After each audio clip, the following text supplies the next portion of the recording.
নমস্কার বন্ধুরা, শর্মিলা সাবিতা আপনাদের সকলকে স্বাগত।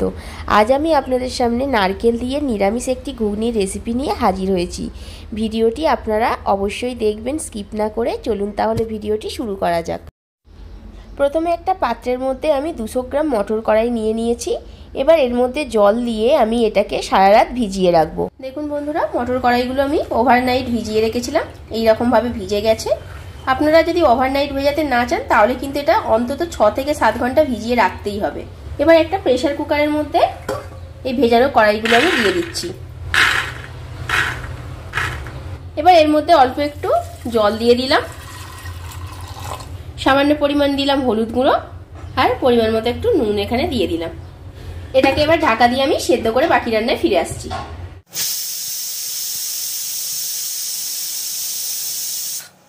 সবার প্রথমে দিয়ে দিলাম কড়ার মধ্যে 2টো লবঙ্গ, 2টো ছোট এলাচ, 1 টুকরো দারচিনি, অল্প একটু জিরে, গোটা 4-5-6 গোলমরিচ, অল্প একটু শাহি জিরা, একটা শুকনো লঙ্কা, আর 1 টুকরো জয়িত্রী। এটাকে আমি এইভাবে একটু নাড়াচাড়া করে লাল লাল করে ভেজে নেব। দেখুন সমস্ত মশলাটা এইরকম লাল করে ভেজে নিয়েছি। এবার এটাকে একটা পাউডার বানিয়ে নেব। এবার কড়াতে প্রথমে দিয়ে দেব সর্ষের তেল। রান্নাটা আমি এখানে সর্ষের তেলে করছি, আপনারাও কিন্তু চেষ্টা করবেন সর্ষের তেল ব্যবহার করার। এবার এই তেলের মধ্যে আমি দিয়ে দেব ছোট ছোট টুকরো করে রাখা আলু। আপনারা চাইলে এখানে আলু কিন্তু নাও ব্যবহার করতে পারেন। আলুগুলো একটু লাল করে আগে ভেজে নেব।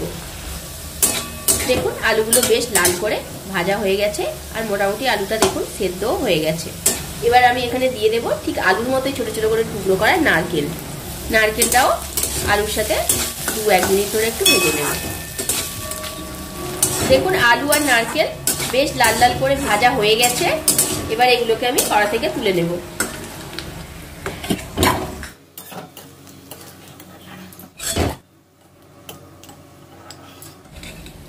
এই তেলেই আমি আরো একটু তেল দিয়ে দিলাম এবার মশলাটা কষানোর জন্য। অল্প একটু জিরে ফোড়নে দিলাম, আর দিলাম একটা শুকনো লঙ্কা।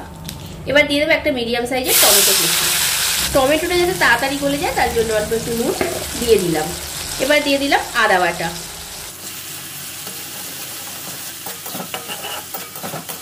এবার আমি দিয়ে দেব কিছু গুঁড়ো মশলা। দিয়ে দিলাম পরিমাণ মতো লঙ্কা গুঁড়ো, এরপর পরিমাণ মতো দিয়ে দিলাম হলুদ গুঁড়ো, অল্প একটু ধনে গুঁড়ো, আর দিয়ে দিলাম একটু কাশ্মীরি লঙ্কা গুঁড়ো। মশলা কষানোর সময় আরো একটু নুন দিয়ে দিলাম। নুনটা বুঝে এখানে ব্যবহার করবেন, যেহেতু আগে নুন ব্যবহার করা হয়েছে। এবার মশলাটাকে ভালো করে কষিয়ে নেব। অল্প একটু জল দিয়ে দিচ্ছি যাতে তলায় লেগে না যায়। মশলাটা খুব ভালো করে কষিয়ে নেব যতক্ষণ না মশলাটা থেকে তেল ছাড়ছে। দেখুন মশলা দিয়ে তেল খুব সুন্দরভাবে ছেড়ে দিয়েছে, তার মানে মশলাটাও আমার খুব সুন্দরভাবে কষানো হয়ে গেছে।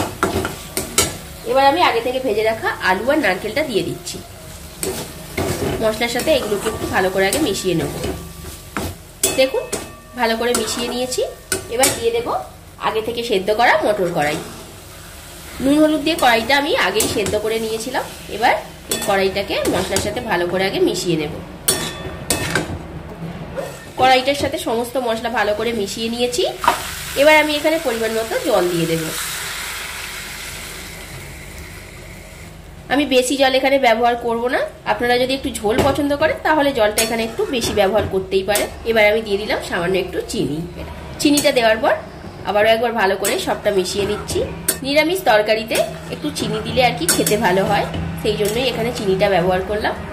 আপনারা যদি চিনিটা পছন্দ না করেন সেক্ষেত্রে চিনিটা অ্যাভয়েড করতে পারেন।